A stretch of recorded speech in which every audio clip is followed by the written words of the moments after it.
Yes, yes, people. What's good? What's good? We are back with another Liverpool chill zone, but today slightly different, man. I've got the Arsenal man them in the building to discuss the title race, to discuss referee cheating, whatever way you want to put it, man. To discuss Liverpool and who can stop us in this moment.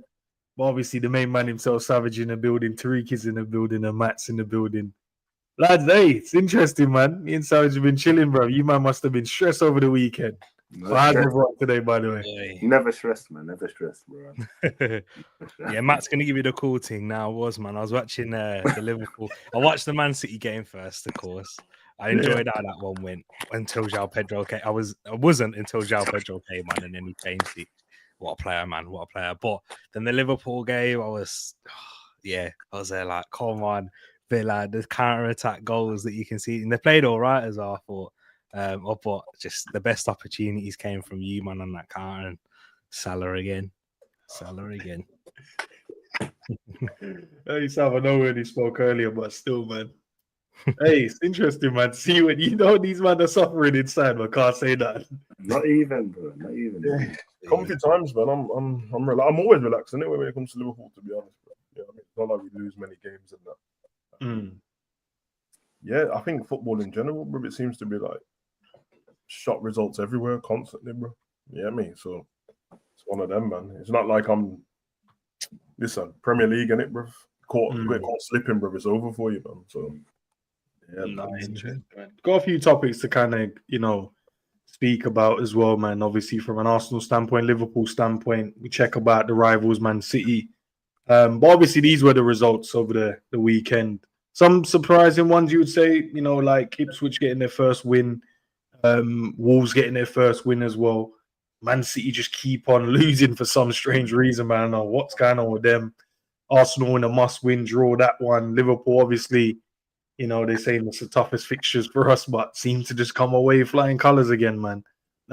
Just an overall view, man, T. What did you kind of make of the weekend, just watching all of them games?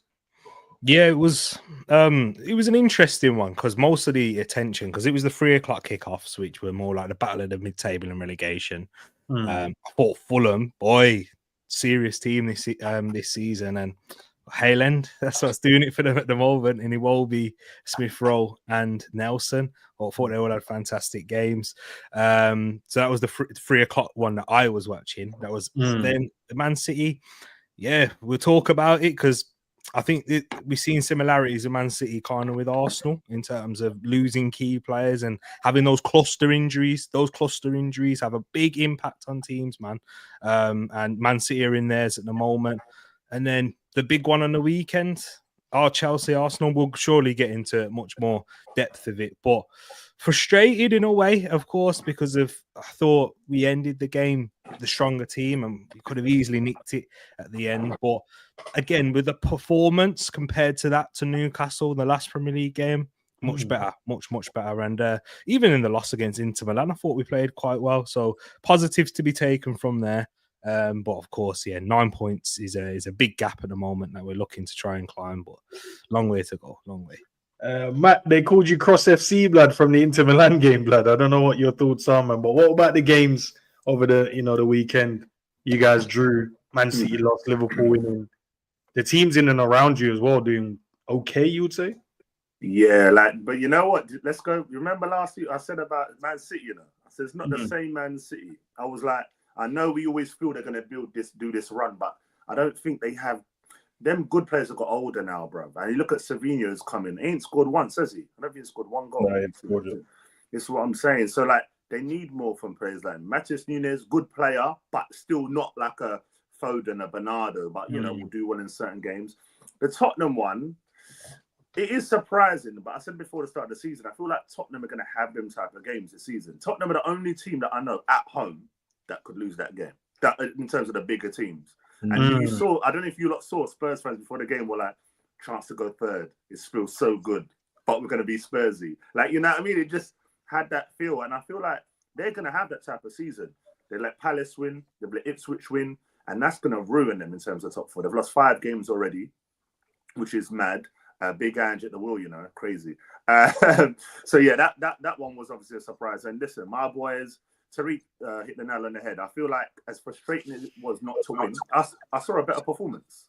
I feel like even you guys as Liverpool fans, Bournemouth were crap. I don't dispute it. You absolutely useless. Newcastle crap as well. Inter Milan, yes, we lost 1-0, but in terms of Europe, they are one of the better teams. So yes, they rotate their team, but they've got a good team. And we performed well. And Chelsea, listen, we did all right, but it's a fine margins. And what it is, when you're low on confidence, you don't do things you normally do. And a lot of people say, when your players are high on confidence, you want the ball. There were so many of our players there, it's like literally dashing the ball away. No, I don't want it. Trossard and sharpness as well, Matt. And sharpness, because you see, because this is what I said before the game. Just wanted to hop in quickly. Yeah. Like everyone was feeling much more confident and better because of the names on the team sheet. But remember, the names give people comfort. I saw Odegaard and Rice. Rice is not fit. You can see that. So I did not want that because I thought it was a risk playing both of them because Odegaard's fit, but he's not sharp because he's been out for 8 weeks. And then Rice is definitely not fit because you can see it in terms of how he's playing. So having two of them kind of, you know, you're carrying them a little bit. That's too much in these types of games. And that's the thing. A lot of people, it's like, I think it feels fickle to them that, all right, cool, like we're feeling confident. But even if you look when Moreno come on, for example, yes, people have mocked him throughout the season, whatever, but he looked good. Yes, he missed a chance, but he did well in possession. He was giving little feints and this and that. So there's positive stuff, but it's because the gap is so big with Liverpool. And those are the standards. Because if you look at the teams we've played on a normal season, you drew to Chelsea, lost to Newcastle, drew to City, drew to Liverpool, beat Villa, beat Tottenham. That ain't too bad. But because the standards are so high now, it's looked at differently. But I think we'll be all right. But the gap is big. We need Liverpool to slip up real soon. But no, it's looking tough. But we're all right. We'll be good. Sav, man, obviously we saw Arsenal drop points, Chelsea drop points, City drop points, Forest drop points. All the team that you're like, I know Forest ain't, and no one's really respected them this season, but second best defense in the league, they drop points, and it's a big thing. Man City, for some reason, they just keep dropping points. Arsenal and Chelsea drop points, Spurs drop points. Back-to-back weekends, it feels unreal, bro. I don't know about you, but normally it's us that's just out here just throwing away 3 points and shit. Yeah, we don't normally lose when other teams drop points. We normally draw in it. That we lose on the same weekend. I'm not too shocked about some of the stuff. I mean, I think we have to stop giving Man City a blie all the time, bro. Like, we treat them like, I don't know, some superhuman team and that, bro. The reason why they're not playing good is because they're not playing good. They look shit, bro. Like, when you're watching the games and that, they always look open for you to attack them and that. They have a bit of aura about them, so some people don't give it a go. But when teams do give it a go, it's a problem, bro. Been saying for time, bro, like, everything is always going to be, you got to watch out for this team until you don't have to watch out for them. It's always happened from the beginning of history, bro. We used to have it with Man U until we didn't, bro. Had it with Arsenal till we didn't. Chelsea till we didn't. So, you get me? They can't do it all the time. I think teams should give it a go. I'm fed up of watching teams play against City and just sit back and be worried and picked off and then lose 1-0. Southampton, like, man, I'm forgetting these results here, but if you look at the game before these results started, Southampton won in that game too, bro. The 1-0 game. Fulham as well. You get me? If Traore had shooting boots on and that, they would have lost that game too.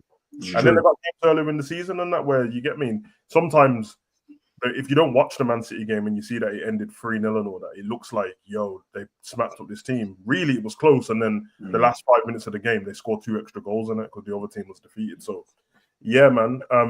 Arsenal game, me and you watched that. I don't know, man. I think Chelsea just had some players that stood out that seemed to play a better game, and that, especially like Caicedo and Neto. I thought it was on it.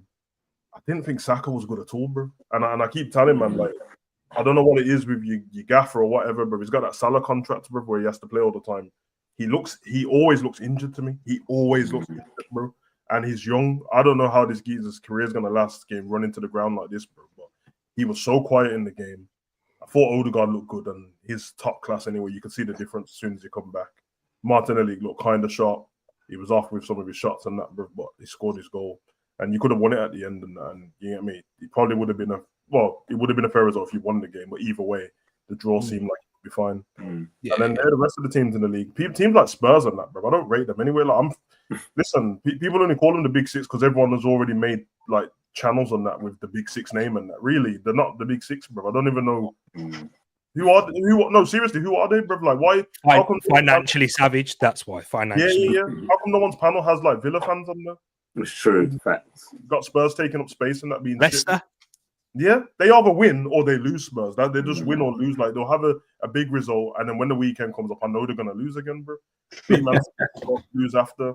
I'm used to it, bro. So, and Brighton deserve this win, bro. I love how they play. It's risky sometimes, but the manager's still new. And Guardiola knows it, man. And I seen man getting rattled in that Van Heck and all them, man. Once they were getting under their skin, it looked like a long day, bro. And I told man about season after season, Walker's gonna lose 5 yards of pace. Now, Walker's 5 yards of pace is still faster than most people, but it's not superhuman Walker at that point. So when Matoma that's running at him, I'm like, yeah, he's just gonna twist him up, bro. And that's what you get, man. Like Matt said, bro, the team's been aging for a bit. This is what happened the first cycle with Man City, and they just changed it at the right time. But when you look at the style of players they have and stuff, and then they've got like Grealish and all that injured, and yes, it's a myth, bro. They're gonna lose eventually De Bruyne and that probably the end of this season. Bernardo will probably move on. He's been trying to move on for like 2 seasons, and they keep keeping him back. Walker was gonna go Bayern Munich last season, and he stayed over. So yeah, man, it's one of them. And now Pep's rattled, bro. It's one of them ones. Quick one. You know what is someone made a valid point. Back in the day, you would avoid going Walker's side. Because I just want to touch you said about Walker. Back in the day, people were like, nah, go the other way. Because Walker will finish you for pay. Now, he's the guy you go for. It's mad. You know, but it's psychological battle now. Martin, and when we scored against them, the Califiori team went that way. You look at who did it, Brighton as well, same thing. He's not that right back anymore, you know, and they're struggling big time. But looking at this, right, before we get into like Arsenal, Liverpool, and their games and stuff like that, but obviously they've lost again.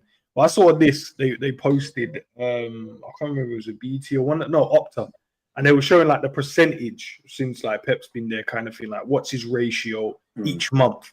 And the lowest ratio is in December, 65%. Still high, to be fair, innit? In terms of, but they're saying like, look, it might even get worse for them next month because normally December is their worst month as a team. Obviously, there's a lot of games there.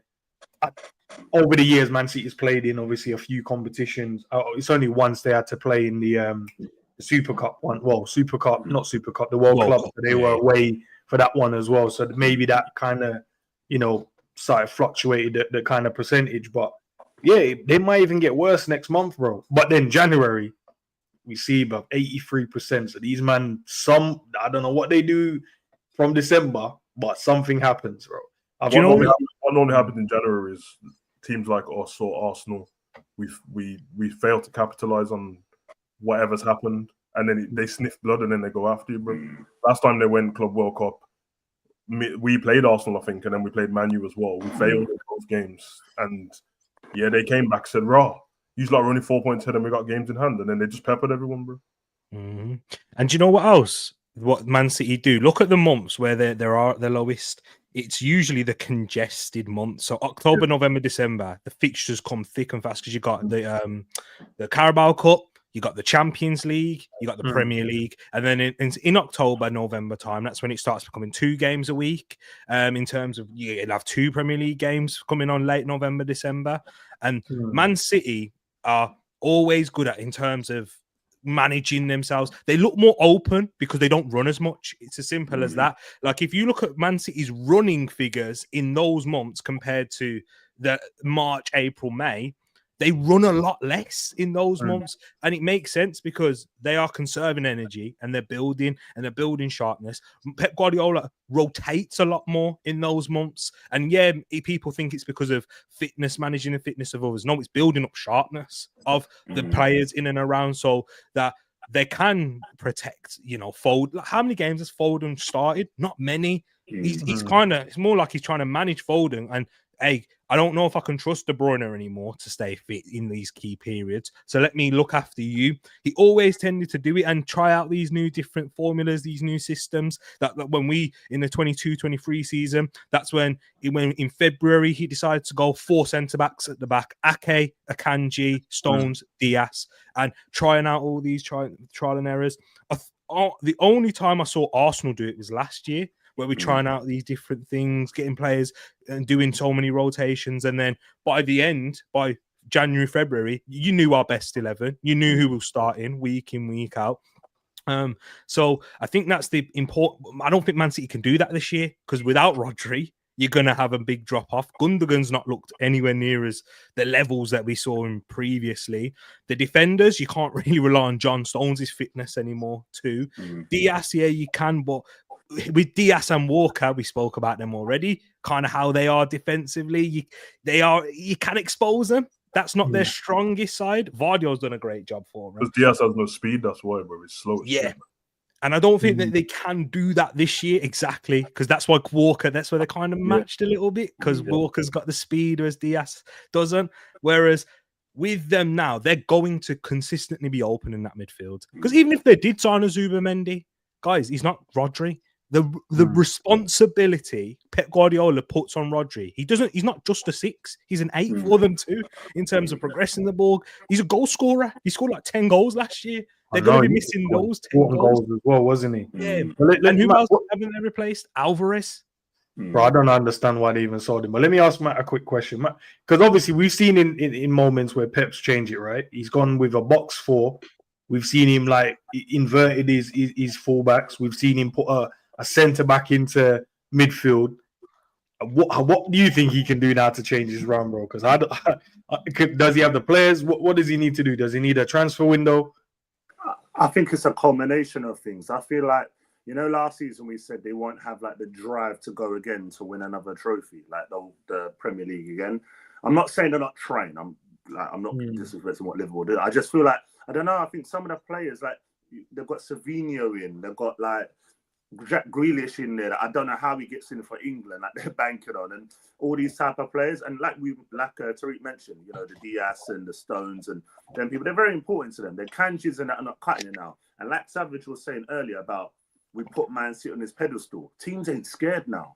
Like teams are like, what? Like teams are like, we can play you. Like look at Brighton. Brighton the other day, it was a draw. Then they're like, bring on Carlos Baleba in midfield.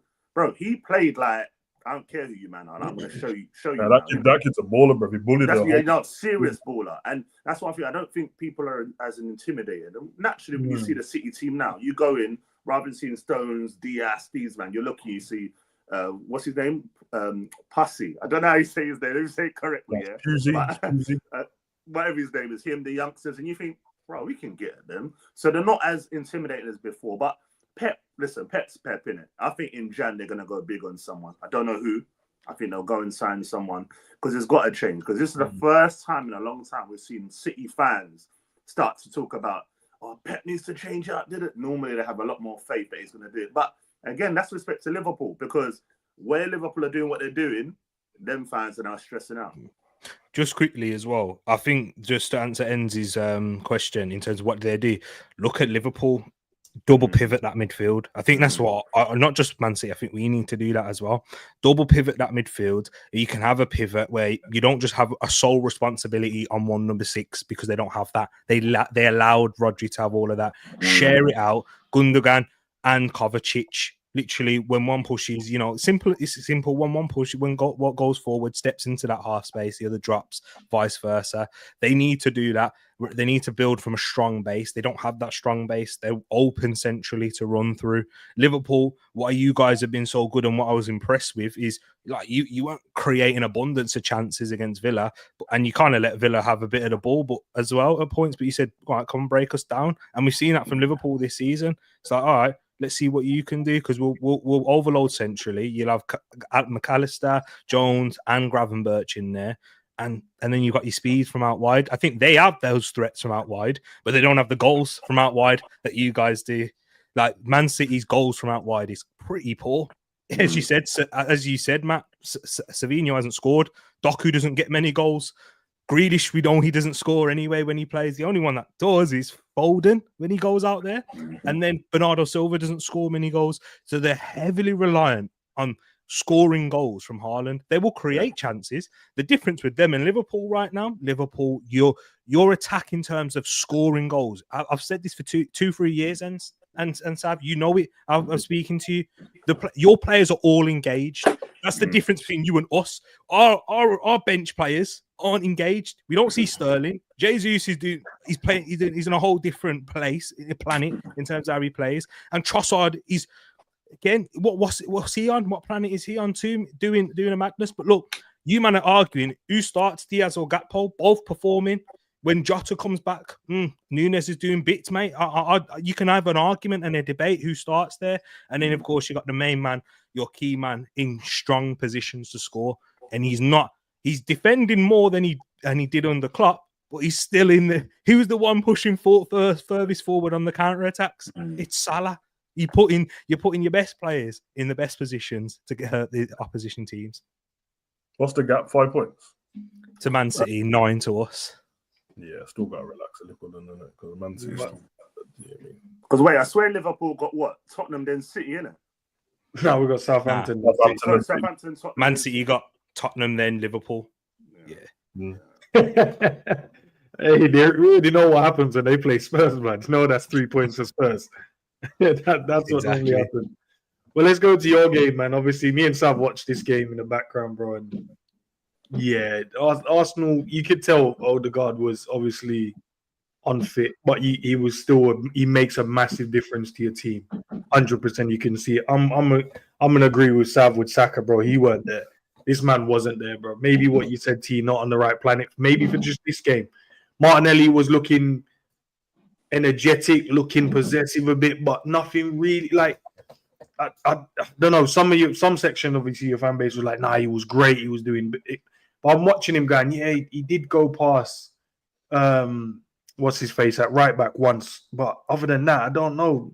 He missed a chance, scored one, but nothing really though. I didn't really see anything where I'm like he was in the game the whole time, or he was a consistent threat every time he picked the ball up. But obviously, maybe you guys saw something different. But yeah, I didn't really see why the fan base was like, no, my God, he's back and he's good and blah blah blah. I just thought, yeah, he just kind of had an average game in it. Mm-hmm. Yeah. I'll go first because with the wide players in particular, I thought on the right side, Chelsea's left, that it wasn't just Cucurella. If you have a look at how they play, they don't leave on 1v1. It was a lot more. Pedro Neto was coming back to drop, and then Caicedo or Lavia was moving over into that side, and it's more like a triple mark in the area. Not marking Saka as in 3 of them on top of him, but marking the spaces that Saka likes to go into. So you got when Saka's got the good cutting and cross, you saw it for the chance when Marino should have threw himself, but they were really diligent in that. With Martinelli, he wasn't. I thought Gusto had a good game as well, guys. I think Chelsea's fullbacks are decent and they're good. They're good defensively. I do give him credit for that. Martinelli, the difference with him though, he was more of a direct threat because there was a bit more isolation on that towards that left-hand side, and you can see it with the goal that's been scored there. In the first half, I thought Arsenal struggled in that midfield a little bit more than they did in the second.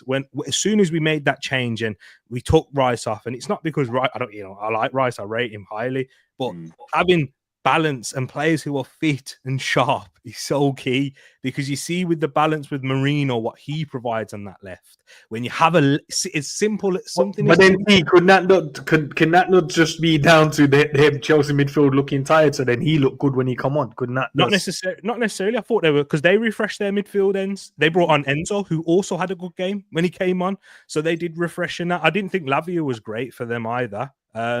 And he was the one who was at fault for the goal in terms of Odegaard dispossessing him. But Marino gives you that balance because simply he's left-footed. Arsenal, when you look at our left side, how many left-footed players were there to begin with? On your left side. Yeah, 0. So it's predictable. You need balance in football. It's like the reason why he signed Marino and Calafiori is so that we have a little bit more balance, because last year we played Tomiyasu at left back. We played Timber played our first couple of games. Zinchenko doesn't provide you the balance going backwards. For Arsenal now, and you saw a better, even Trossard. Trossard should have scored, but that was a better performance from Trossard that we've seen in recent games. And that's why I don't simply just blame it on individuals in certain scenarios. I think that we just needed that balance to get a lot more, and Arsenal creating more chances. Marino, he's someone who's naturally running in the box, then more than a Rice, who's a defensive midfielder, who he hasn't got the same instincts that Marino does. Marino could have had 2 goals, 2 chances in that period, and he didn't have as long, but he was a much better Arsenal cohesive team. And yeah, I feel more positive about it, because we are looking a little bit more like the Arsenal that we know, the Arsenal that we saw towards the end of last year. The patterns, the relationships are starting to build, and yeah, it's just about keeping players fit, getting the ones that are here fit, and the ones who aren't in there, getting them fit and sharp too. You know, it's mad, yeah, Matt. I saw a lot of the fan base as well. You guys are saying you were happy, bro. Is that what a draw now does? That we're just happy to not lose now? No, it's not even about being happy to not lose. It's because if you look at it, we didn't do a sit-off team. Like, we've played games before where we score and we kind of proper sit back and that's it. So we had chances. Timber ran forward, had the chance.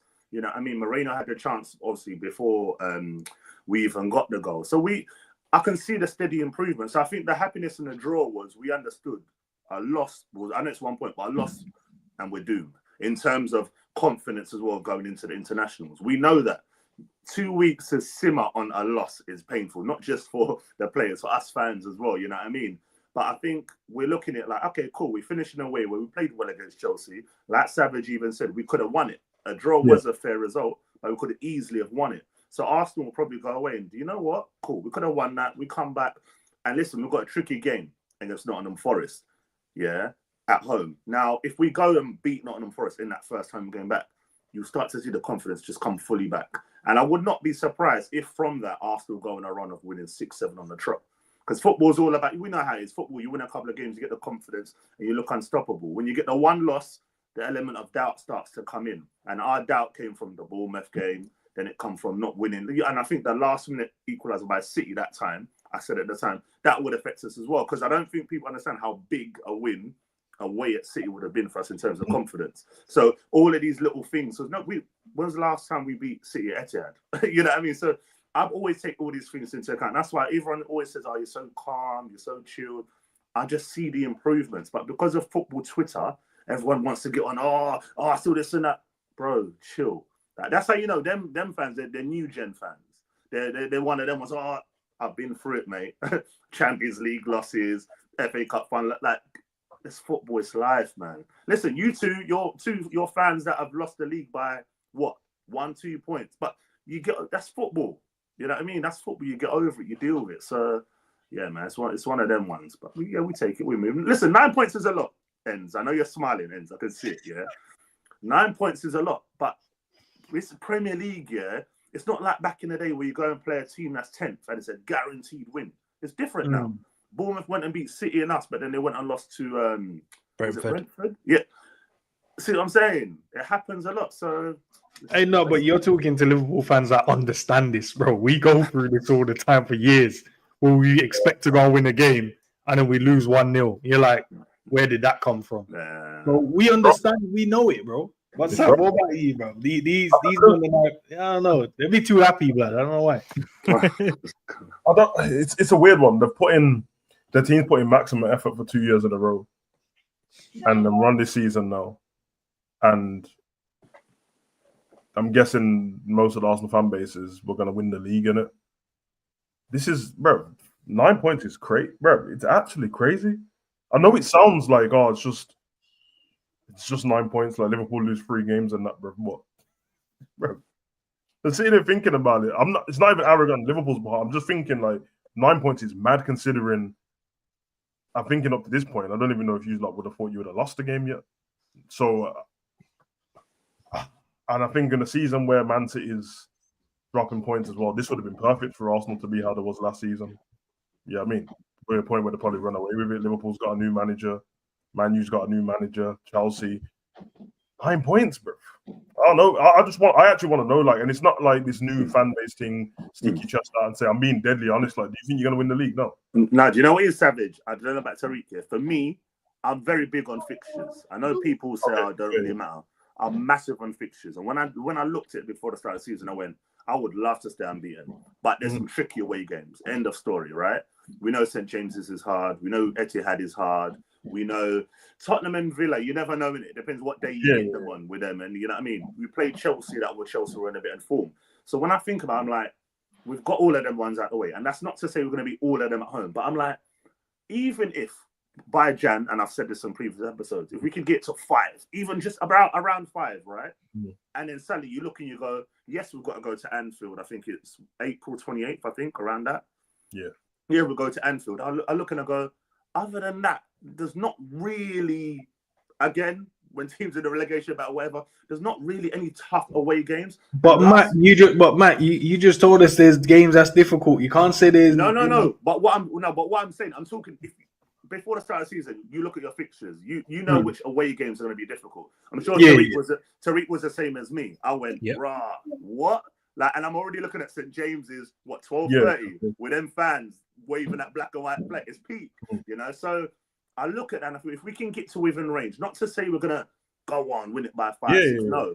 But Fergie always used to say, if you get to Jan and you're within 5, whether you're 5 ahead, 5 behind, it changes because you could go 5 behind and suddenly in Jan you go, need a striker for goals, you know, bang, go and get one. I'm not saying we're gonna do it, but these things happen, and that's where teams fail all the time in terms of winning the league. And Fergie was the best at it because he was always topped up the team. Remember, like he would get them Evras and the Berbatovs and them ones. And you're like, what were you doing that for? But it guaranteed you the win. So yeah, get to within 5, and honestly, I think we still have a chance. And what do we forget, guys? The December period throws up ridiculous results. We experienced it last season. Both of us, Arsenal and Liverpool fans, we know it. The reason we didn't win it is because we didn't capitalise when City had their little poor run in December. Remember, you man, Anfield should have beat Man United. Should have beat them, all the shots that you had and the dominance didn't happen. Also, Villa. I feel like you've got. Do you know what else as well, Sav? Luton. You man should have beat Luton. Like those things happen at this time of the year. Like this is the Premier League is weird in how it throws up things, and there's variance. There's things. Think of Liverpool started the season when you man went to Spurs away. You should have won. I mean, you got robbed. That can easily happen again. And this is what the crazy thing about the Premier League. So I hear 9 points is long. My thing is, 9 points is a bit. The reason I'm umming and ahhing because 9 points, I don't think it's too much, but the fact that we've already played you once, again, it's not a great thing. But Liverpool, you've done really well to this point, and you got to give massive credit to what Slaughter's done. But then maintaining this during those sticky months, during those periods, that's a different question. Then that's when we talk about a next level. We haven't. It's difficult because you guys have been brilliant in all your fixtures. Again, people remember the whole thing. You haven't played anyone yet. Though I expected you to have those amount of points in that. And that's what's kind of built this kind of lead and built this gap between you. And then you've played Villa, you've won. You played Chelsea, you won. If we're within 5 points, you know when you do the whole running, like who's got the toughest running? Liverpool's running is ridiculous because all of those hard games you played, most of them have been at home. Then you got to go away during the business ends. That's why I still have also T. We've been better away than we've been at home this season. We've controlled games completely different away in the difficult fixtures. You say that? I remember Palace game. The Palace one this season. We controlled that game. What did they do in that game exactly, bro? But you know what? Like, do you want to take the penalty shout? No, but I hear you. But you know what it is like. And Eze's big chance. Big save. People can have chances, bro. That's football. That's what I'm talking about. Variance that happens. Look, Neto's goal. How often does that go in? Even though we let up that chance, that's not a high probability chance. That's a good goal. That's the Premier League. When you played Crystal Palace last year, variance, you battered them, and it didn't work out. That's what happens with football. You will play games where you are you would deserve to win, and you won't because that's what happens in the Premier League. Man City do it all the time. Isn't that what more Arsenal's going through this season, though? Ours is not us. It's like you last year. We didn't take our chances. We don't take them. Remember you, man, Everton away, Crystal Palace at home, even certain games, like you had enough chances to win them, but you didn't take them. That's where our issue is. Yeah. Do you know what? Let's quickly. Yeah, I feel as well. Yeah, there's certain fixtures and certain games. Listen, we all know no matter what form you're in, you go to a Goodison Park, and something always happens to big teams. I don't know what it is at that stupid ground. It's very annoying. Yeah, but grounds like that, and when you get to the latter point of the season, certain teams might need, I don't know, a draw to like Ipswich. Well, you played them already, but I'm saying for us. You go there, it's a tricky get. Like, there's going to be so. That's going to be a tricky game for you guys, especially. That's what I'm saying. As the season goes on, and it depends where the teams are by that point. Because right now we're looking at 11 games and this or that. You could go and play. I don't know. I don't know if you play Southampton away yet. I'm not sure. No, that's our next game. No, but it's at home. I think you're at home now. No, it's away. Away. But I'm saying stuff like that late in the season. All them type of teams. So. We don't know. Listen, like the person said, 9 can easily turn to 12. So I'm not being silly and thinking, we're guaranteed to beat Nottingham Forest. But I'm just making it clear that it's a tough league. Listen, we've all grown up watching. That's why it is fine margins and that. My thing with Arsenal is the reason why I asked you that question, because I feel like whatever buffer you would have had to maybe lose or draw a game, it's kind of gone. Like it feels like you have to be almost perfect now. But you know what, Savage, though? The fact is, like, we've shown we can do it. So it's not to. I hear what you're saying. Yeah. But when Jan come, I'm not gonna lie. I did not see a mad run. That I genuinely thought, well, whatever. I lose a couple of games, but we want that mad winner. That season was cold. Yeah. You see what I'm saying? So it can happen, and I'm thinking to myself, and I'm praying that Liverpool have done so well that at some point, not steep decline, but just a little enough to just kind of.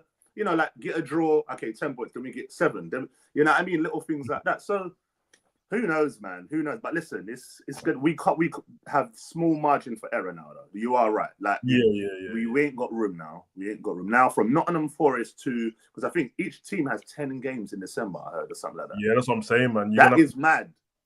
You have to rotate that squad properly, bro. This is it. This December is going to show where we're going to end up. Because if we can get it to 6-7.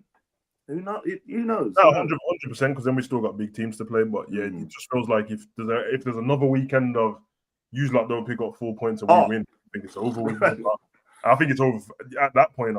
I'm looking at City and I'm like, there's a bit of arrogance about signing certain players at the beginning of the season. Not that I think they're arrogant. You could see it when asked for he didn't want to do it, and I'm just like, bro, for us to win the league last time, we had to mash them up early, bro. Like we couldn't exactly come near perfect. We've got a little bit of a buffer now. I'm very happy with that little bit of a buffer, bro, because I'm always worried about City going on these runs and that. I thought you were great last season with the run you went on, but now I'm like, honestly, if you only see the Liverpool results, everyone bigging us up how we're playing. I don't think we've been playing that very good. So for me, I'm like, I'm expecting us to get better in the way we play games, and pick up the same 3 points. And then if we get one of the big games, it might not be a big game. It might end up being something like Southampton and we draw all of a sudden. But at least there's a little bit of a buffer. Like right now, if we lose a game, we're still ahead. I don't want to be in that position where we're a point behind City and we lose a game, or we're level on City and we lose a game, because then I'm like, bruv, it's a long day. But it'd be interesting, man. For exactly, man. I agree with yourself. Like, you as Liverpool fans, in terms of chilling, in terms of you deserve to be, and you shouldn't be worried. Like, you should just be focused on yourselves. You're getting the wins, and you've not performed at your best. And there is like the Villa game. I didn't think you were that great, but the fact that you've won is a great thing. That's what top teams do. That's what you do. Man City, that's how they won the league. They were crap at Forest. They won. They were crap at Spurs, and they won. And that's the difference. And that's why they won the league, and we didn't. Because we couldn't beat Villa when we played good. So that's what it is with. And this is why you can't rule it out, because remember, you guys started brilliantly last year. You were top. I know it wasn't the big points gap. You up until January, you were like top. You were top. But then what happened? A mad injury crisis came. You lost loads of players, and you went on a good run, but you could see clearly when those players got back, just like with Arsenal, you had players back, but they weren't fit. Trent wasn't fit when he came to Emirates last year. That's why he came off at like 60 minutes. Robertson wasn't fit. That's why he came on. And there was other players. You were playing Gomez in midfield, them things. That's why in the Premier League, you can't say it's done and dusted at this point. Just make sure you win your games one game at a time. Keep going. No, listen, the main man himself on the screen as well. There's no African combination, so we don't have to worry about him going away there playing extra games. It's good as well because he's also been exempt from the international duty, so he's going to have a nice little break to recharge, ready for Southampton, City, Real Madrid, all these other top teams that we got to kind of go up against. But yeah, what Savage said, man, I can only echo it, bro. We ain't even playing that well. The thing is, we can see there's slight improvements and the team is getting better. There's still that question mark around, you know, what Szoboszlai is doing in the team. People are questioning Robbo. There's so many questions. McAllister probably not at his best at the moment. There's no real love for Darwin Núñez in the team. Jota to come back. Chiesa, we haven't really got to see what he's about yet. So there's so many different things that possibility after the international break that we're going to have, maybe, fingers crossed, not a fully fit squad, but we're going to have close to, as long as there's nothing that happens over the international break at all. And that's mainly the main worry for us, because we're in such a good position. It's about the players now getting injured, and then we have to find solutions. But the way that we're playing, we're very concerned. That's why I said, when we play away from home, Liverpool play completely different. We're not playing the ideal Klopp way, or, you know, how we were doing before, where it's more gung-ho. We're trying to control games more. We're keeping the ball a lot more. We're picking our moments when to hit you on the counter. We're picking our moments when to score that crucial goal. And then when we score it, Savvy used to say this as well, like, the boys just get rattled, bro. Like, we score a goal and all of a sudden we want to score 3, 4, 5. What I've noticed this season, we don't do that. We're like, oh, we're 1-0 up. Let's just pop the ball back. Keep the ball, boys. Keep the ball. Keep it. Let them run. And that's what I'm looking at most teams. I'm like, right, 20, 30 minutes in, these men are sweating. I'm like, bro, the game's on just started. But then realize how many times they've had to shuffle side to side, track players, drop into little pockets, and just be switched on so they're consistently moving, where before it used to just hit them long. Then they have it. But now we have the ball. So we're not playing well. And what Savage said is right. I expect us to get better. I expect this team to even get better. Harvey Elliott to come back in as well. I was watching a video earlier with him, obviously, with the under-19. So getting him back to full fitness, let's see what he can then do. Can he add the extra, maybe creative spark in the team, a bit of energy, a bit of, like, you know, something, little link up with certain players. Maybe he's the one to unlock certain games that you may come up with, you know, in terms of a sticky patch. But the thing is, with us, it's about the 9 points in it. Liverpool 9 point stop. But that's not even the thing that I think you guys need to be worried about. It's more the City one. Because if we have to have a drop off, that means City are going to be on it as well. Because it will be less likely that us and City are dropping points and then Arsenal just gaining these points. Because you have to claw 9 back, and then you have to then get a gap. And that's expecting City not to extend their lead they have on you guys as well, which is what, 4, I presume? 5. Is it 5? 4 or 5? Yeah, so that's what I'm more thinking of. It's not like it's City there and then it's whatever, it may be like a Spurs or someone there, and then you're like, I expect these man to drop points. They got these. It's us there, and I'm not expecting us to go the whole season without dropping any more points. I think every one of us will. But at the same time, City's there as well. They've got a gap on you guys as well. So it's not just us, it's them. But, and that's what you have to surpass them without them getting points. I hear that, but my focus, I don't know about you, Matt, is Liverpool though, because of how City are and their injury that they've got. You guys lost Van Dijk, and you didn't just lose Van Dijk, but the Van Dijk alone affected you heavily. That is how big Rodri is for Man City. We all said this before a ball was kicked, like how they play. I'm not sure. Kevin De Bruyne can't get fit either, guys. He can't. That's another key player that they're really struggling. Like, I'm looking at City. They, even when they were fit, they look more open in that central sort of area. They are not. Again, Haaland's the main reason they're there, isn't it, guys? Let's be honest. Haaland is no one. Vardiol as well. You can say he stepped up, and yeah, we have the proof in the pudding for previous years. But I've got to look at what I'm seeing now, and Liverpool are the ones who are the best team in the league. And I said it when do you remember you, man, were having a mad go at Arsenal fans, but I still give, in that game after the 2-2, you guys, I said it, you're still one of the best teams in Europe. That's why you're top of the Champions League. You're top in the Premier League. Like, respect where it's due. We've got to hope mainly for a Liverpool drop-off. But for us, when I'm talking to Arsenal fans, focus on our games. One game at a time. Go and beat Forest. Let's not look too far ahead, because the Premier League's nuts. I'm sat here now. Southampton are right off. That's 3 points. Next thing you know, it could be a 1-1 draw, whatever. You get a red card or something. You know, you've seen the rest, man. You've seen it. I'm sure we'll talk about it. You'll have a dodgy one that's not given for you. Like, do you know how crazy this game is? That's why it's really hard to predict. You just got to watch what you see, analyze that, say, okay, this is what you're doing. So, yeah, credit to you guys, though. Massive. Go on then, Matt. You wanted to jump in on the Liverpool team. No, I'm just going to say, listen, I feel like a lot of people are not choosing to give Liverpool credit. I feel like, listen, the way you started is fantastic. Savage said, you lot haven't really lit it up yet. And that should be the concern for a lot of other teams. And Liverpool playing very smart. As you said, Endz, it's like, you're going up now, and there's none of this, you're going to go again. But your reaction after conceding is massive. Like, Arsenal were doing that last season. I remember, teams would score. I know, not even at the first season. I remember when we first bought Jesus and Zinchenko. It was like Leicester. I remember Leicester at home conceded. What? You want us to score now? Bang! 3, 4, 5. Game done. And that's what we're missing. You guys have that in abundance. And I think attacking wise, best front three. It's phenomenal. And you've got players like Gravenberch. Everyone in your team knows their role. And what I love about Liverpool is that, and the signs of a great team, is that when you bring someone off a bench and they go into the first team, and there's not much of a drop off. Exactly. And let me tell you something now. When Bradley did it for Trent, I remember when Trent went out that once, I went, oh, they're cooked. Bradley assist goal this. I said, what? The goalkeeper. And you see this Kelleher in goal, yeah? He would start for a hell of a lot of Premier League teams. The guy's unbelievable. But when you see him compared to Alisson, you think, he ain't all that. But bro, he pulls, what people don't understand, he doesn't get a lot of credit because he pulls off that save before you then go and score. You know what I mean? So it's one of them ones where, you could have gone 1-0 down. And it's some little subtle details. As Savage said, it's small margins. If he doesn't make that save and you go 1-0 down at that time, the game can be completely different. It just turns it, and you have the talent to score a goal in a split second. You know what I mean? And listen, King Salah, respect the guy highly. He's phenomenal. Man changed up the hair, got a fresh hairline, new celebration, everything different now. But listen, credit to Liverpool. Listen, if they sustain this up into about Feb, Jan, and Abden, then it's a wrap.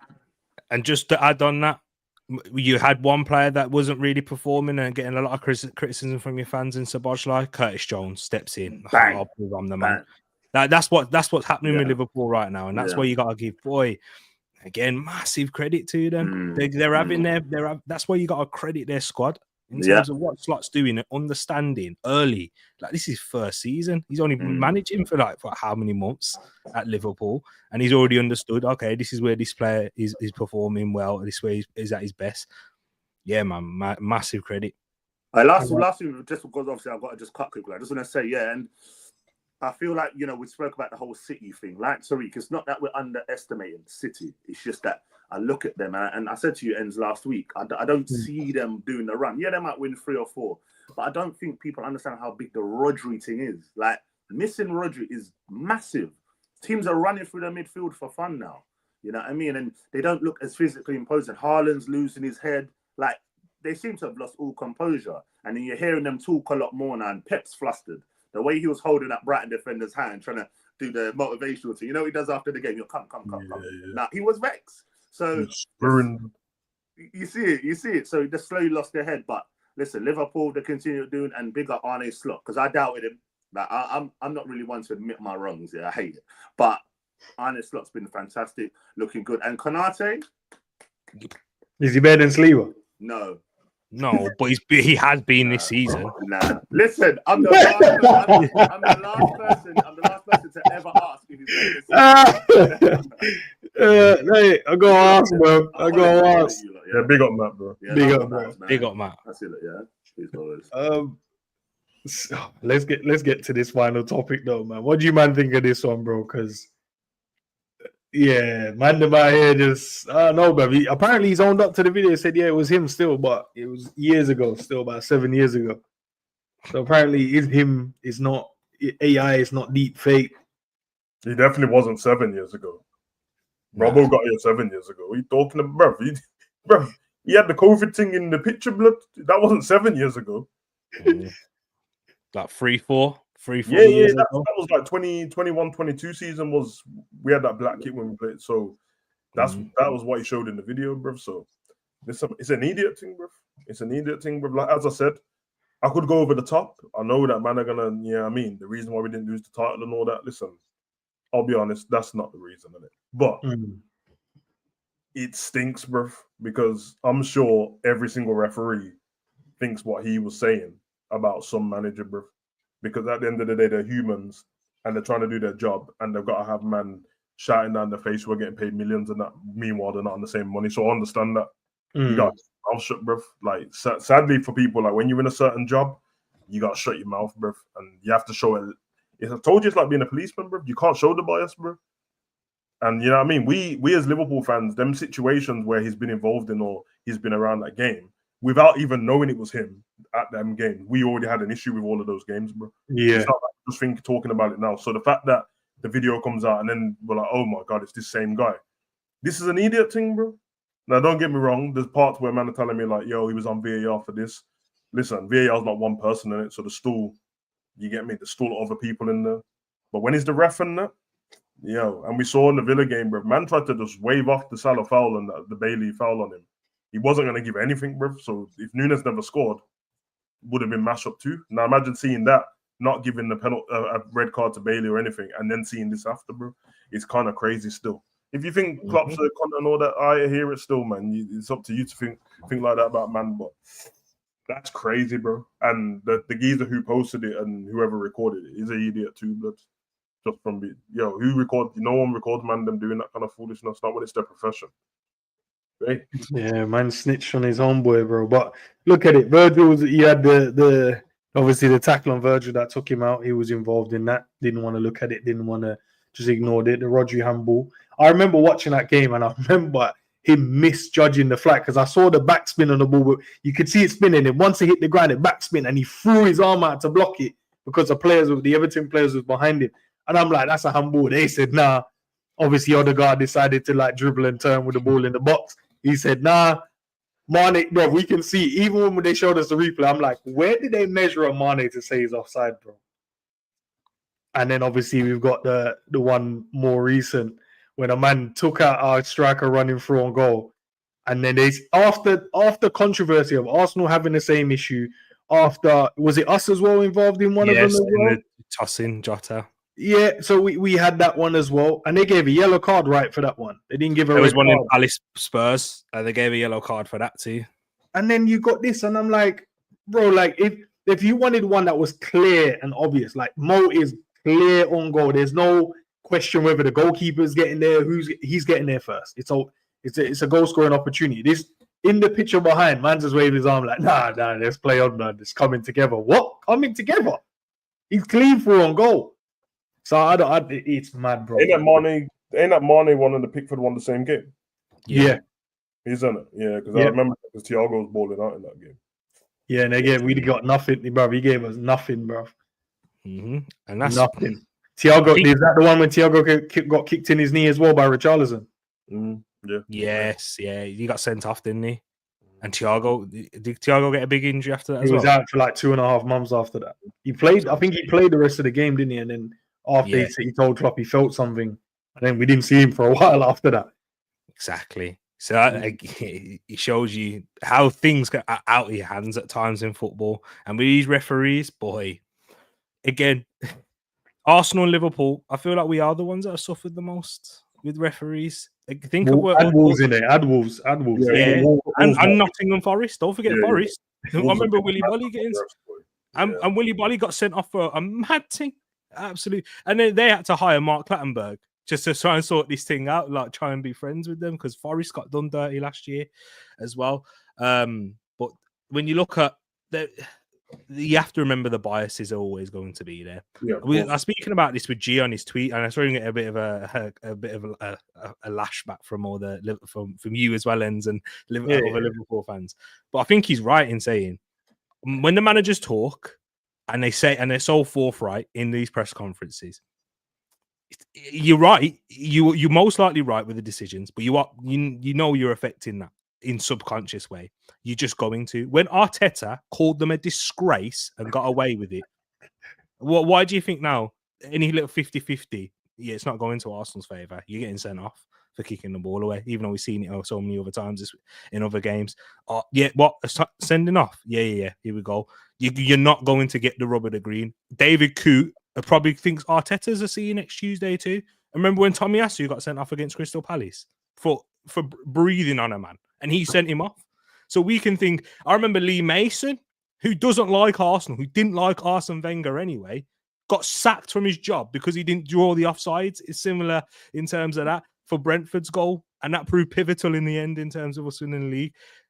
This we need to again, but all my attention. I'm not looking at David Coote. I'm looking at Howard Webb, the leader of the PGMOL, who's built this policeman-like force because he's an ex-police officer. That you can't do anything wrong against us. We're not going to be regulated. We'll stand up for our own. You criticize one of these, man. You criticize one, you criticize all. And that's what happens. And you get affected by it, even subconsciously. I don't think the referees are conspiring to go against any of our teams. I'm not saying that. But again, they're going, you have subconscious bias. It's like who you guys prefer and who you don't. When you watch football, you will see, I don't know, if you see, I don't know, Curtis Jones make a mistake and you're not a big fan of him, it's going to stand out more than Trent making a mistake, who's your favorite player. They could both make the same mistake and you're going to have a different reaction to either one. That's what this referees are like. You can have the same incident, but they're going to react differently to each one's depending on. Remember the reputation thing? Xhaka, Casemiro, you see it all the time. Bro, I remember. You remember that tackle that Lampard put on? Was it Javi Alonso, bro? And the ref said, "Oh, the reason why I didn't send him off because he's not that type of player." I said, "Hold on a minute. What do you mean? Because he's exactly." Then he broke the man's leg, bro. He said, "Nah, well, he ain't that type of player." And I'm like, okay. And Howard Webb said when Kovacic made that tackle on Erdegaard, he said he didn't want to ruin the game. But you will send off Trossard for kicking the ball away. That tackle was terrible. There's bad stuff I don't like about refs. I don't even like that business when they're talking about, oh, it's early in the game and that. Bro, I don't give a damn if it's 30 seconds in the game, bro. Send them off. He has to be sent off because you've mashed up the whole game now. Now you have to, and I hate when I see refs make up for their mistake by not giving a certain thingy later on. No, bro, you need to ref the game properly and talk about it after. You can't be like, oh shit, I should have gave him the penalty, so I'm just gonna give them this one after. It's not a penalty, bro.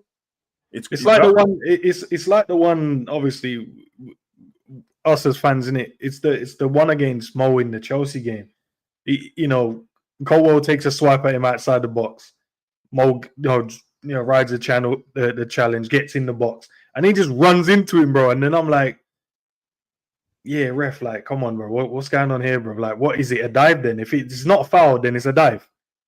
Because it's not like he runs into him and gets the ball. He runs into him and Mo loses the ball because he runs into him. So what is it, a dive or a foul? Because it has to be. It can't be no grey area when it comes to it. It can't be a half foul, half not. Like, what's going on, bro? And I think this is a massive issue, because this season they've tried to give the power back to the referees and not get involved so much, and then now this has come out, bro. I think we're gonna head down the route of VAR rules everything.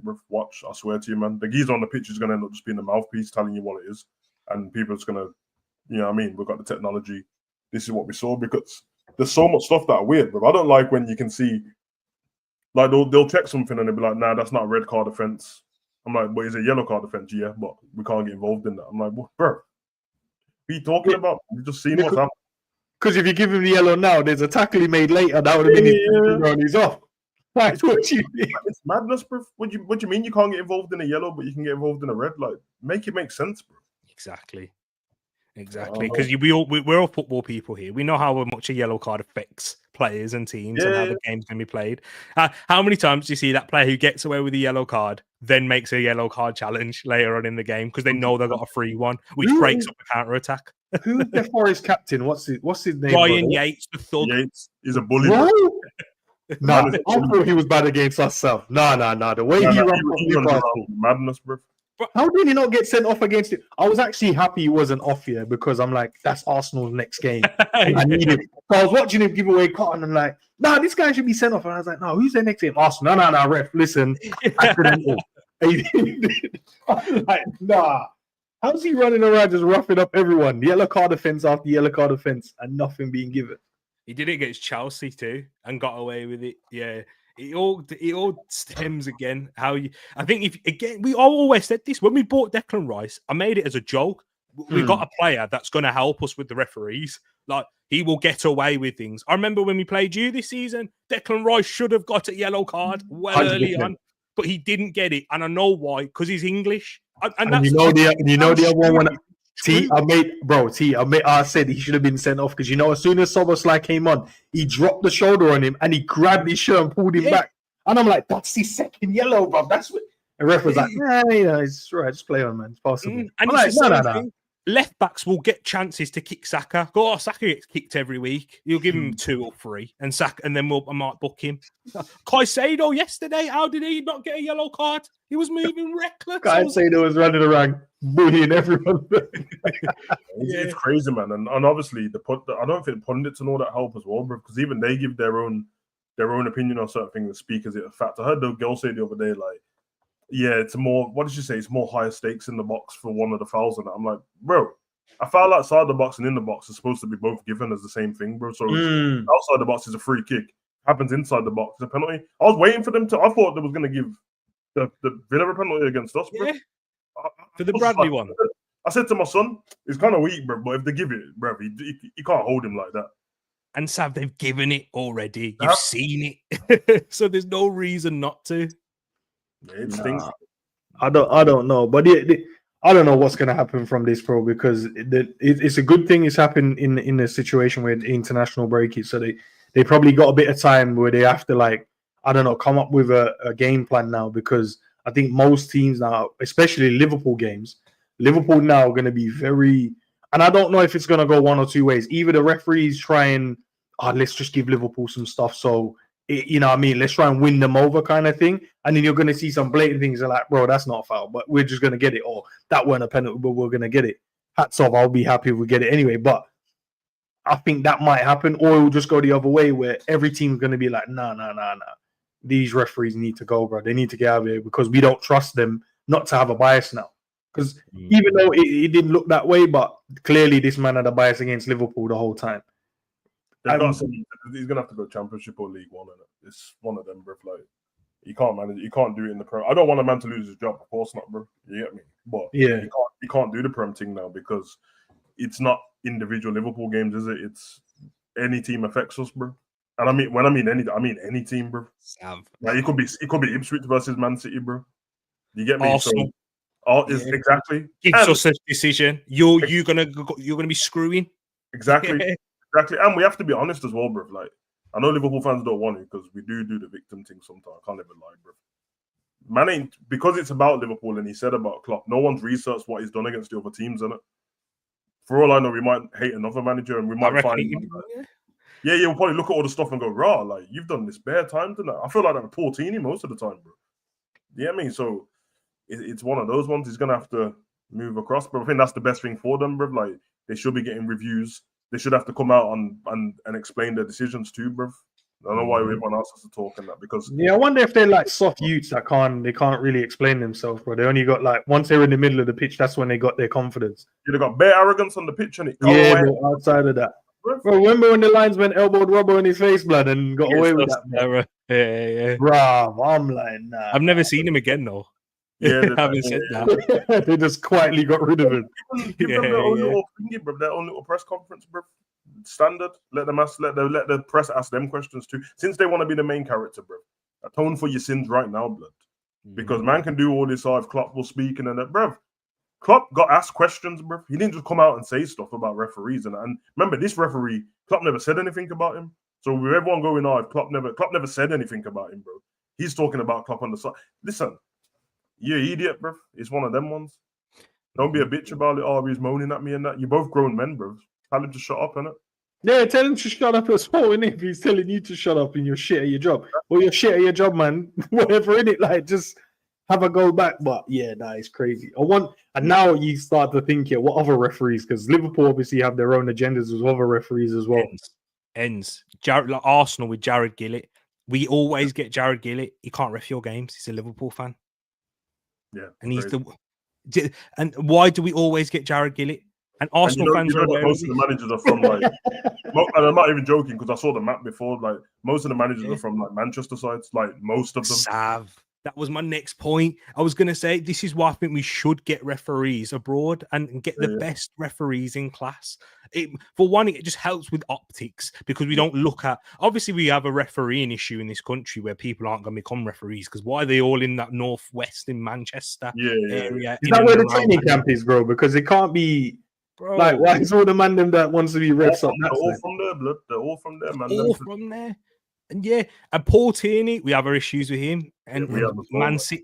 And Michael Oliver, don't forget, Michael Oliver going out in Dubai, Abu Dhabi, who's Man City's owner. Michael Oliver's such a weird ref here because I remember his first game reffing and that. And the first season he reffed, I was like, yo, this ref kind of cold still. He was younger.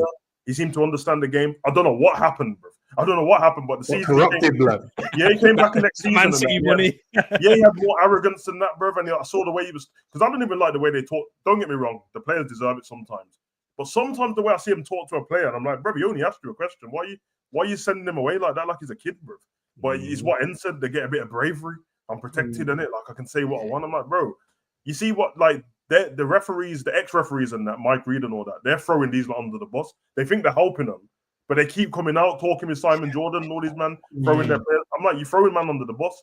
Oh, he doesn't like to ruin the game. And, oh, yeah, we do stick up for each other here. And I'm like, yeah, we know that, but don't tell us, bro.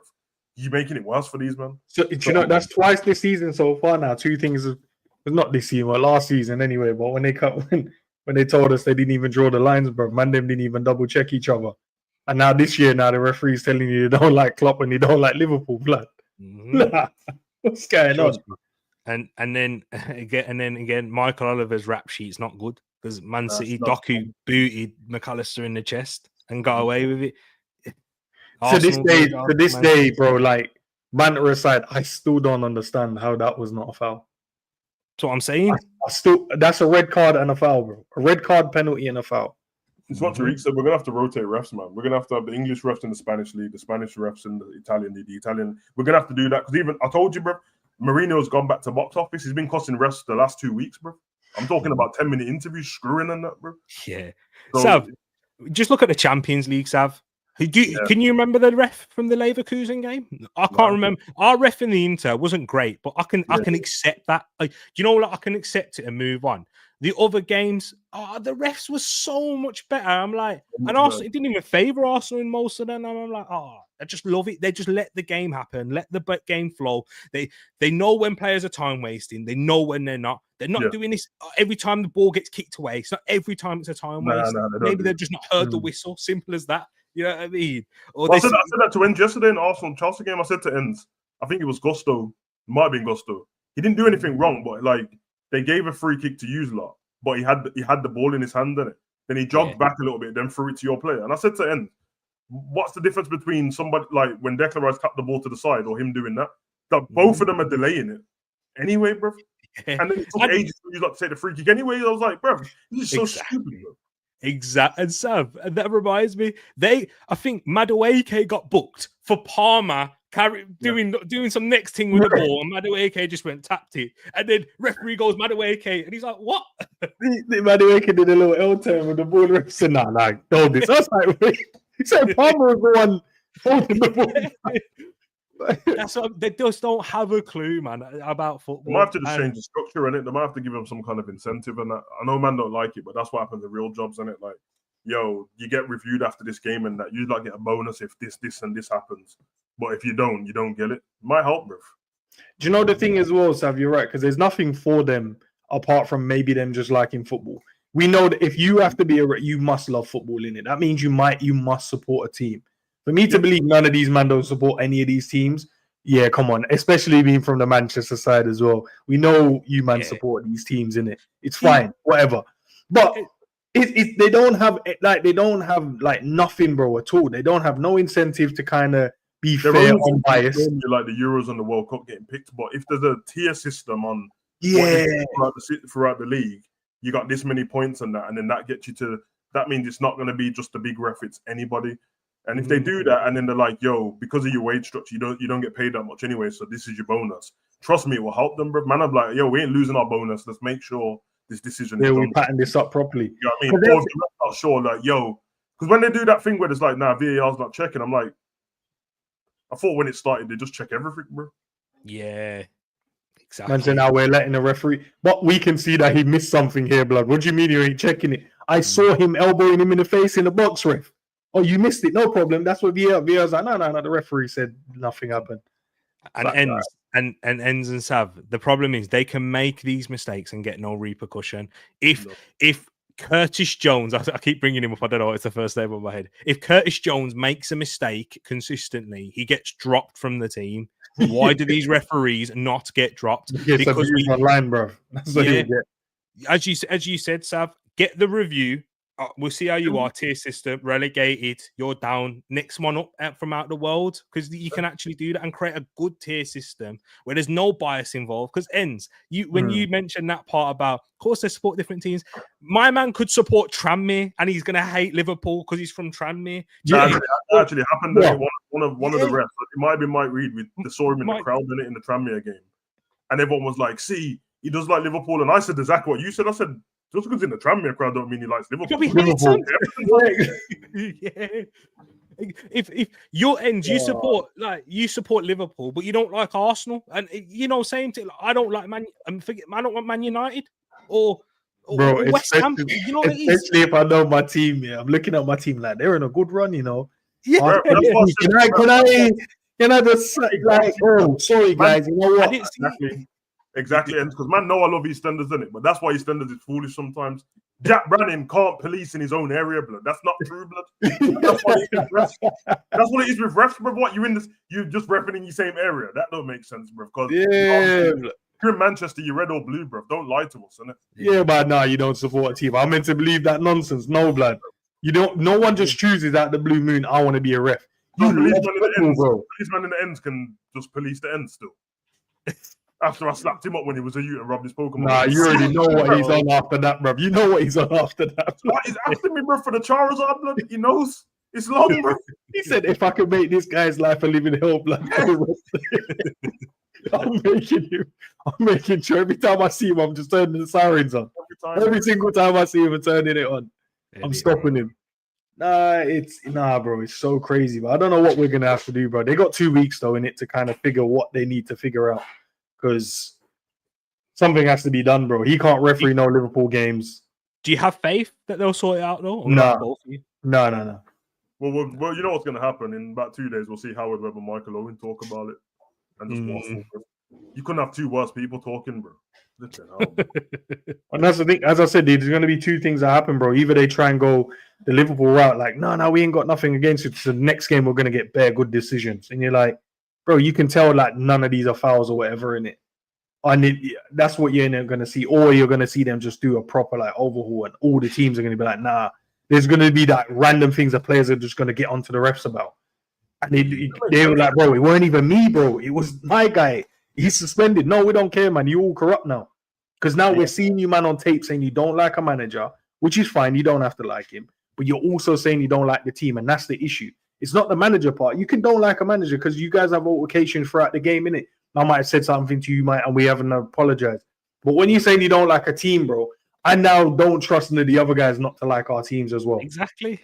Yeah, I agree. I think it's what Tariq said, bro. Like we watched the World Cup in Qatar. It was fine, bro.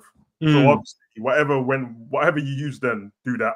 That's it. It's very easy, bro. You had some automated systems. La Liga's got automated offsides. Champions League's got automated offside. The Premier League, with the most money, don't have automated offsides. Make it make sense, bro. You see how quick it is. You notice that the players don't run up to the ref on the offsides. It's pointless. They just know. It's pointless because they know, bro.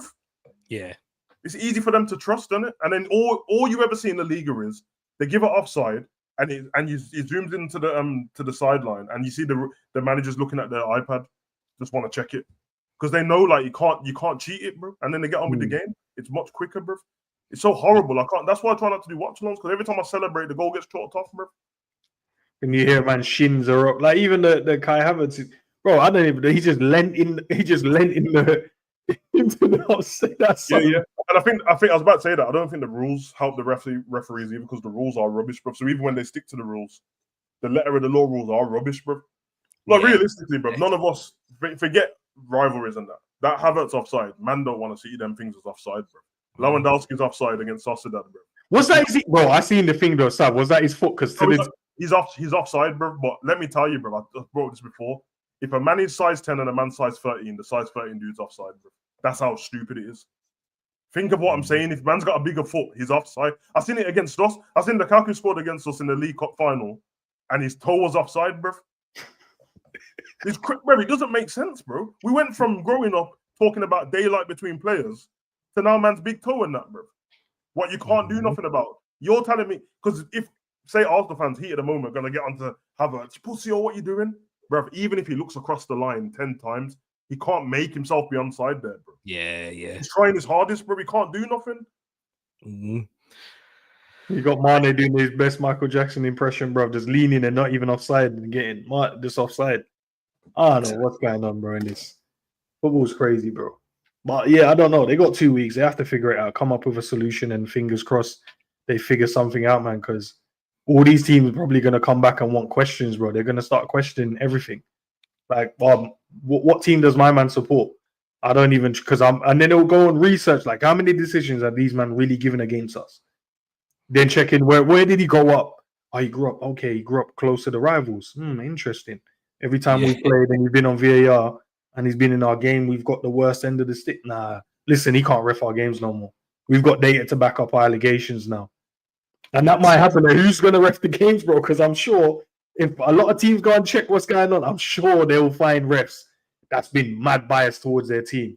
Yeah. We all know it because Chelsea fans like with Anthony Taylor, they do it anyway. They already do it. It already happens, and it's just going to be scrutinized even more now. And it's from Thingy, isn't it? It's from Nottingham, isn't it? So what's going to happen then? Do you think they're going to apologize to Liverpool then? Is it an apology to Liverpool thing or nah? They won't apologize for like stuff what's happened in the game. They'll just apologize for what he said to Klopp. Yeah, that's it. Yeah, he'll probably apologize. You know, at this point, I would have loved to have just seen what would have happened if say Thing didn't score or there was no one else through on goal in that Villa game and Salah went over. I would have loved to have seen what would have happened. You'd have had to send him off VAR. Even if the referee didn't. VAR would have said it's a clear and obvious decision you've got wrong. They would have had to send him off. But why did he get to? I'm still confused. How did he get to a conclusion of that not being a foul based on his hand gestures of waving it on? I don't know. He's right behind them as well. So isn't like a forward hand the one for like play on both hands? No, he does the two hands, bro. Like he goes like no, it's not. If it's two hands, it's advantage.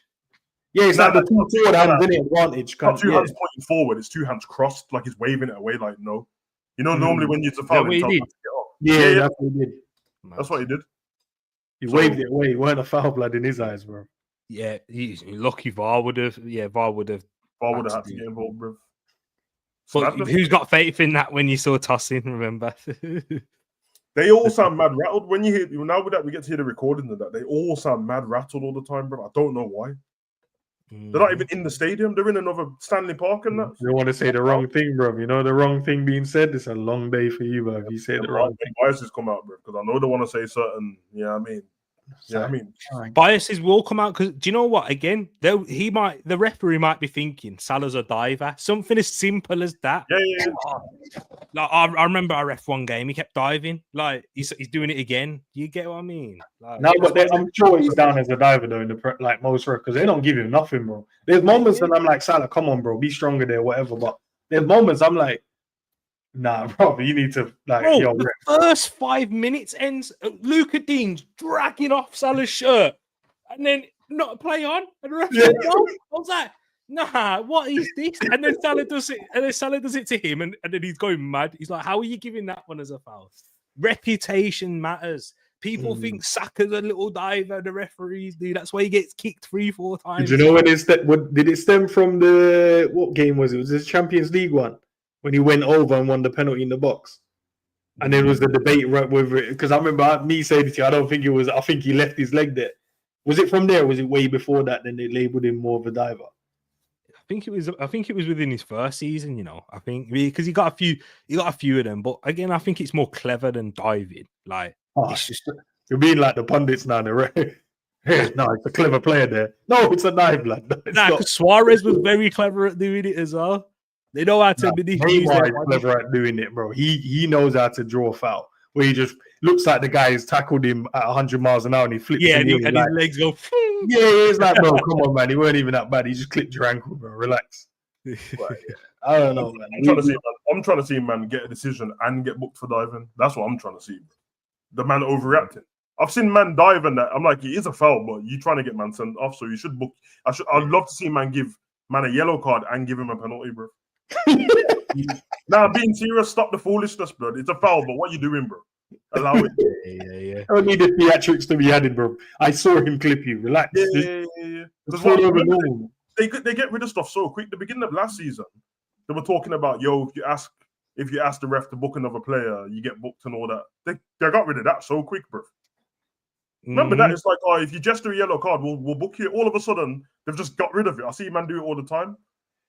Wow. Do you remember the throw-ins one as well? If you took a bit too long on a throw-in, yellow card. Like, they stopped that, got rid of that completely. Yeah, I noticed in the Arsenal game, Chelsea, I noticed it. Them man, they were taking it. Do you know what even irritates me more, blood? It's the fact that the refs ain't like strict on it, innit? I'm like, each yard for me is an advantage, innit? So like the foul will be like a good 5 yards back, and a man goes and grabs it, but he's running onto it, grabs it, and he runs it 5 yards. I'm like, you're not gonna tell my man to drop back. I know Timber and White do it all the time. Timber and White loves it, bro. Run for the ball. Okay. Yeah. I see it. Martinez doing that to us again, like for Villa. He was taking ages. Time waste. That time wasting. It was getting so annoying. I'm like, bruv, there's no way he's taking this long, bro.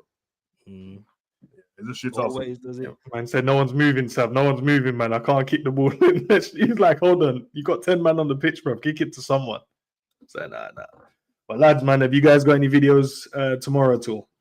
Nah, I don't think tomorrow. Next week, that's what's coming back. So the channel's been a bit dormant, but next week's gonna be back and running, up with content. And yeah, Tariq Talks, you guys know. Someone's asked me, are you from Birmingham? I'm from the Black Country. I'm glad you asked that, Red Chili, because I am actually from the Black Country. But wait, can you guys clarify? Because I don't know. You guys live in the back of the woods and that up them side, brother. No, I'm just educate me. Most of my time. What did he say? Black County? Black Country. Oh, Black Country. So it's like West Brom, Wolves, them areas there. I know you want to laugh. Where's Black Country, Sam? This geezer, bro. Just leave us alone. Sam, you have to tell him, man. Now the disrespect. Like you man live on a farm, blood. What do you mean Black Country, bro? Nah, man. Don't even explain to him, bro. You got Google Maps. I want to explain it. I want to. Why I want to educate myself, Sam. I don't know the area, bro. I want to learn. Because of the Industrial Revolution. Black Country in terms of the smoke from the chimneys, and we had factories. So yeah, Black Country. Oh, you ain't got them dusty shops and them sites. I hear it still. Nah. No jobs them sites. I hear it. Nah, fair enough, blood. That's what I'm saying. Yo. The Black Country, blood. I hear it. I've never heard of the Black Country ever, bro. Serious? You never heard of the Black Country Derby? Oh, is that a thing, bro? Who's in the Black Country Derby? You see the disrespect. You see these men in London, they just live in their own bubble. They're living. That's what it is. They're arrogant, bro. They live in a bubble, bro. Yeah, because we don't have cobble streets, blood. But what's the Black Buckingham Palace and he's not thinking above it. Listen, bro, we don't have cobble streets, bro. We ain't got tiny roads, blood. I know you man up there ain't really normal size. But what's the Black Country Derby? It's a Laos, man. So are you crime rate? I'll let you go sort that out, man. The disrespect you're giving it. Excuse me? What did Cam put in the chat the other day? Man running around with what? Hey, bro. So are you crime rate? Laos, you guys need to, with them special weapons you guys are carrying up there. Yeah, man. You got a terrorist in government that don't worry about us. Hey, so are your refs as well. But what's the Black County or Black Country derby? Don't even say it properly. Stop saying Black County, bro. It's not it's a Black County, bro. What is the? Yeah. I'm not telling him. I'm not. I refuse. Go find out yourself. Oh shit, man. Black Country Museum. I don't know, man. I'm trying to educate myself, man. I might have to go and research, man. I'll drop you guys some stuff that I've seen and ask you guys if it's true or not. Nah, man. Oh, there you go. Birmingham versus West. That's not even it. That's not even it. Right. That's not even it. Or is it the factory workers matching that? I hear it, blood.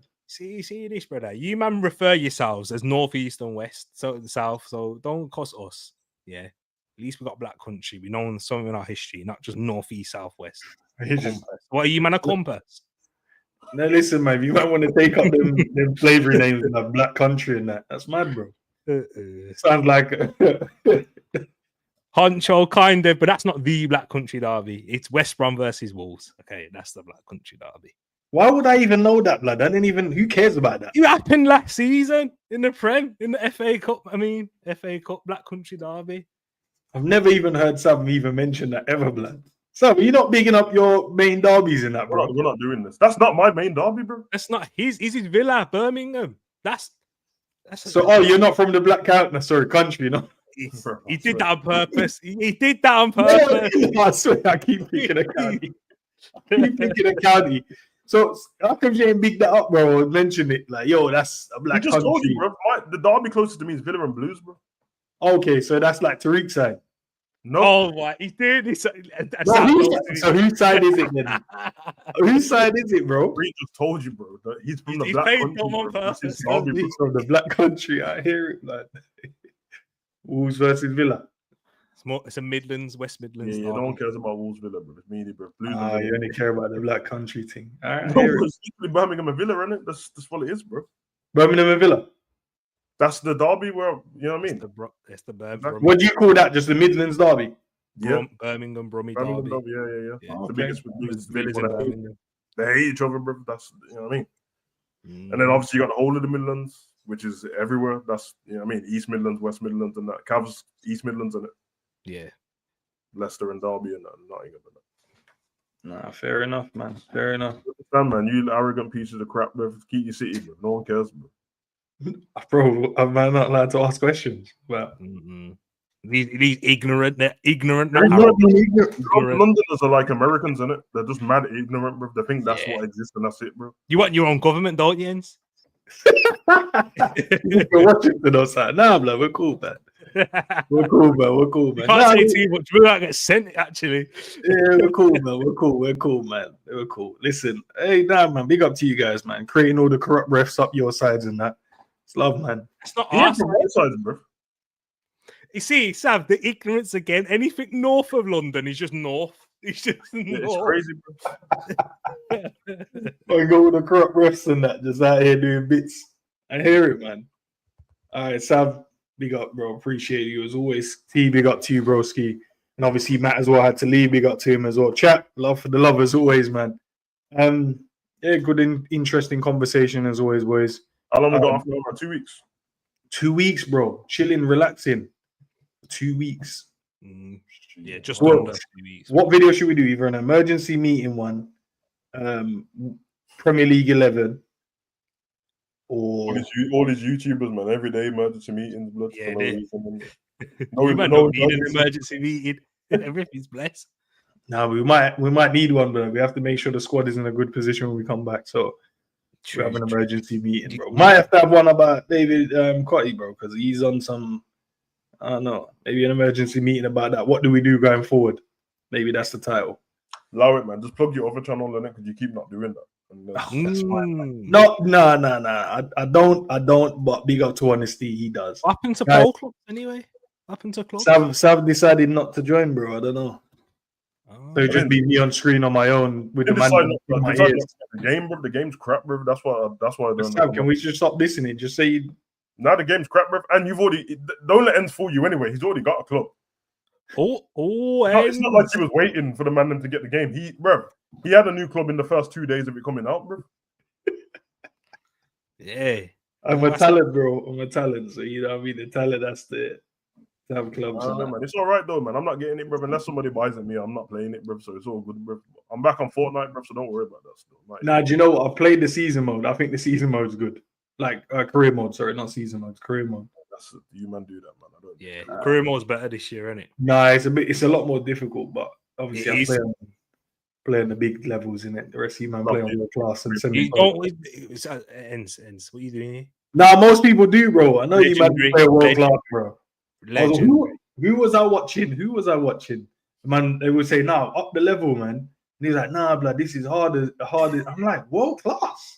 World class not is not hard. That's dead, bro. Like, nah. I don't like it. I don't play Ultimate. That's too hard. Ultimate is easy. Oh, easy. Nah, Luke, trust me, bro. Keep the Fortnite, ball. me and my son in duos on Fortnite, bro. It's a long day for people still. Gang business, bro. I'm gonna rip that up until GTA comes out, you know, like that. Yeah, when that comes out, guys, I'm sorry, man. It's a long day. Don't ask me for no content when GTA. Yeah, you guys, all you're gonna see this channel might turn into GTA. Hey, GTA 6, I'll be on it, man. I got the Pro, you know, bro. PS5. Oh, you got the Pro? Yeah. Got it right here next to me. If you want, you know, unplug it, you want do a nice little review for you, man. Ready? What's the difference in it? Better frames per second. Better GPU and that. It's really good. Like, because I got a new TV with it. It just moves really slick. The only difference is graphics, really, and performance. Oh, do you do TV or monitor? TV, big man, TV. Come on, you know better than that. But... Nah, I like them. I got a monitor here, but I prefer playing on the TV. So if I'm playing online, like COD, it's on a monitor thing. It's bougie man who play on TVs, but Wow, what does that mean, bro? it's bougie man who play on TV. You think the better the man, bro? Gamers play on monitors, bro. You know the vibes, bro. It depends what game you're playing, man. If you're trying to watch a movie game, it's on a, you know. Hey, T got a new camera, new mic. Hey, let T be bougie if he wants to be, bro. They say, I swear I'm working hard. From the Black County, innit? So. Nah, shut your mouth, man. This guy's doing it again. Yo, wrap it up. Hey, people. Hey, go and enjoy the rest of your day, man. Love for the love. We're out.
I have an idea.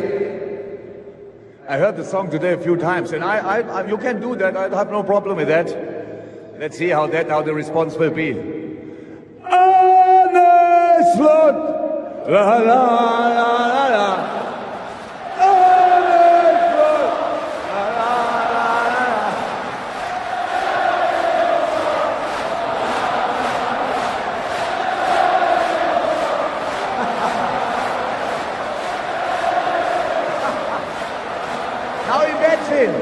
Imagine the next season starts and you are not waiting what's going on. No, you go full throttle into it. You welcome the new manager like you welcomed me. You go all in from the first day.